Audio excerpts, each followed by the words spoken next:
지난 영상에서 인간 창조에 관한 이야기를 말씀드렸습니다.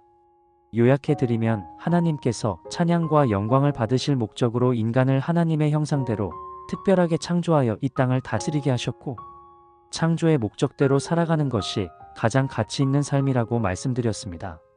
이번 영상은 두 번째로 인간의 죄와 심판에 대해서 말씀드리겠습니다. 하나님은 인간을 로봇처럼 만드시지 않으시고 자유의지로 하나님의 뜻에 순종하기를 원하셨습니다. 자동차는 교통법규 안에서 자유롭게 운전할 때 사고가 없듯이 사람도 하나님의 뜻 안에서 자유를 행사할 때 풍성한 삶을 살아갈 수 있습니다. 하나님은 사람들의 풍성한 삶을 위해 에덴 동산에서 살게 하면서 선악과만은 따먹지 말라는 한 가지 명령을 주셨습니다. 하지만 사람은 눈이 밝아져 하나님처럼 될 수 있다는 뱀의 유혹의 말을 듣고 하나님의 뜻을 어기고 하나님처럼 되기 위해 자기 스스로의 뜻을 따라 선악과를 따먹었습니다. 성경에서는 이를 죄라고 이야기하고 있습니다. 죄는 하나님의 뜻에 순종하지 않고 자기의 뜻대로 행하는 것을 말합니다. 이러한 죄를 범한 결과 인간은 창조주 하나님과 소통이 단절되는 영적인 죽음에 이르렀고, 에덴 동산에서 쫓겨나 하나님의 창조 목적에 맞는 가치 있는 삶을 살아가지 못하게 되었습니다.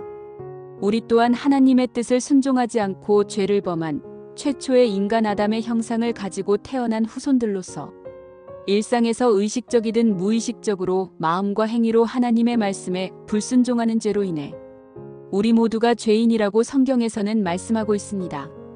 그런데 하나님은 거룩하시고 공의로우셔서 죄를 간과하실 수 없기 때문에 사람들의 모든 행위와 은밀한 일에 대해서 선악간에 심판하실 수밖에 없으신 것입니다. 성경에서는 육체의 죽음이 마지막이 아니라 죽음 후에는 반드시 심판이 있어서 하나님을 믿지 않고 말씀에 순종하지 않는 자들은 심판을 받아 지옥에 던져지게 될 것이라고 경고하고 있습니다.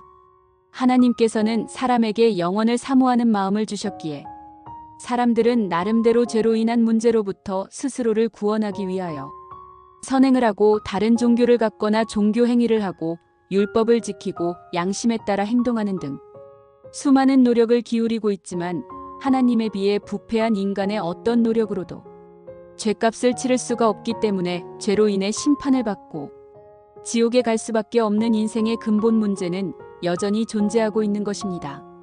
이제 이 죄의 길에서 어떻게 벗어나 심판에 이르지 않고 본래 하나님이 만드신 창조의 목적에 맞는 풍성한 열매를 맺는 삶을 살아갈 수 있을까요?